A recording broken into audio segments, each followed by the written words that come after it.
You're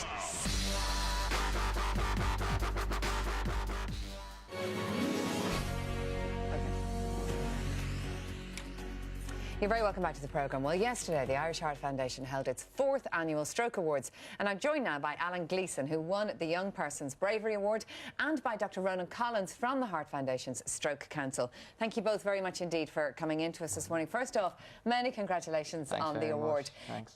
Tell us, why did you get it?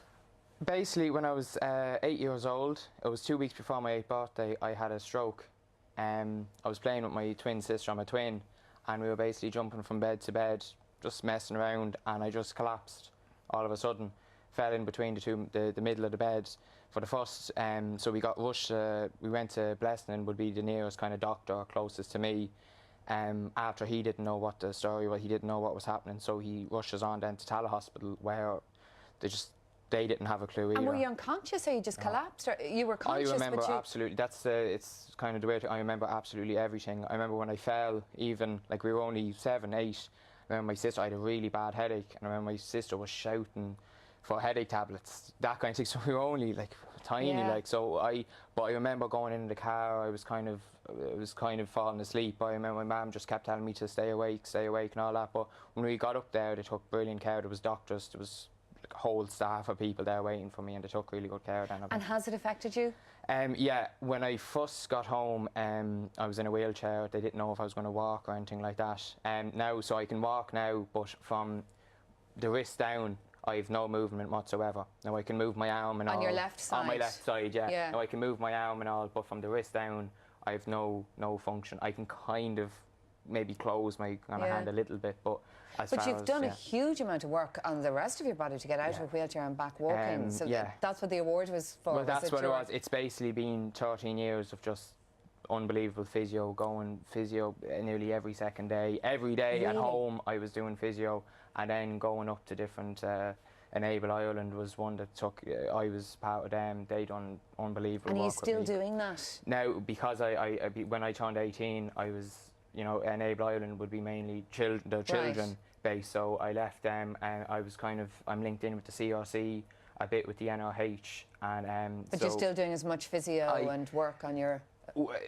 When, like a thing like a stroke, well, I found anyway, for so many years I could see an improvement, but the thing with a stroke is it's not just physical, it's more emotional, psychological, it's everything kind of, it affects, I suppose, any disability really, but I got to a certain stage where I seen no change whatsoever, so I always kind of thought of that as kind of like a boulder, kind of like a wall that, you know, so once I got that, I kind of stopped. Done as much as you can do at this point. Yeah, that's what I felt like. Now, there is still improvement. I had surgery there last year.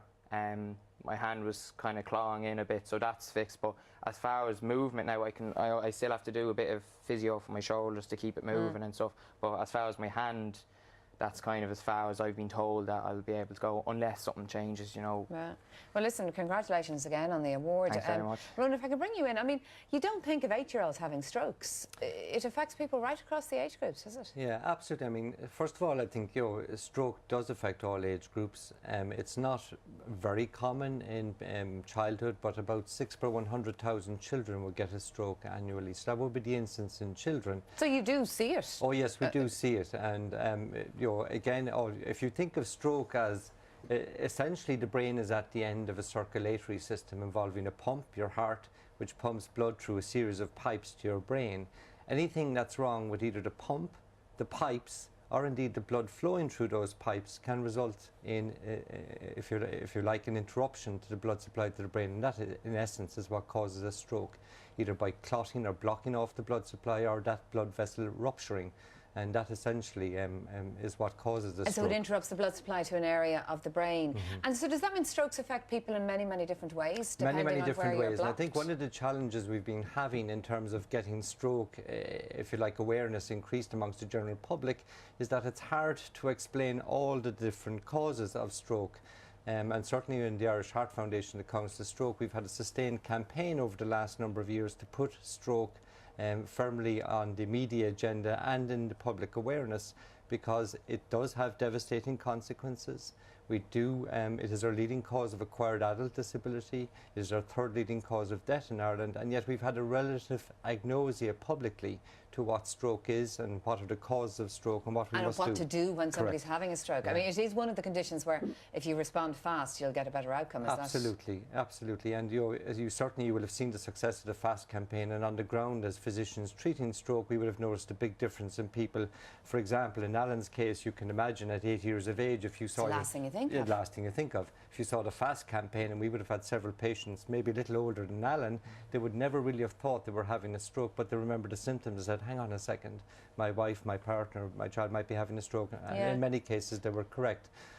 So one of the purposes of having the award, so to speak, is not only, I think you can see yourself, Alan is a brilliant spokesman. Yeah, very much so. For his first time in television, I think. So he's a brilliant spokesperson, a very eloquent guy. One of the purposes of the awards, number one, is to recognise that brave journey people have been on. You've heard yourself 13 years, and you can imagine going through national school, secondary school, and all the difficulties we have growing up. Anyway, that how much more difficult it must have been for Alan and for many people like Alan who suffer stroke at whatever age of life. But also, we're trying to recognise, for example, not just the brave journey people undertake, but to increase the awareness and to give people hope and give them inspiration. Because when people suffer a devastating event like this initially, the trauma it causes not to the individual personally, but also to their parents and to those around them. And certainly it's a very bleak place when the stroke first hits. So this helps to let people know that there is a future. Absolutely. There's a treatment, there's a future, and people can make marvellous recovery like this young man is doing. You know? Great. Well, listen, thanks a million for coming in to us, both of you, and many congratulations again on the award. Great achievement there. And thank you very much, Thank you. Thank you. Now, as we all know, Christmas can